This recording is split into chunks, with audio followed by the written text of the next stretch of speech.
Hey guys, how's it going? This is Mike from M&R Automotive. We are in a 24 Ranger Raptor, and one thing we've noticed that the reverse backup lights are not very good. So we came up with a solution and made the reverse light kit. Right now the truck is in reverse. I want to show you exactly how much light the M&R kit puts out when compared to factory reverse light. So this is the factory reverse, and this is the M&R kit. There is no comparison. Notice how much light you get, and also notice how far it shoots. This is absolutely amazing. We use an auxiliary switch for the reverse kit, so this is in addition to the backup lights.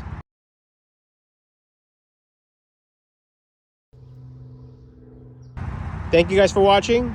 I know you're gonna love the product.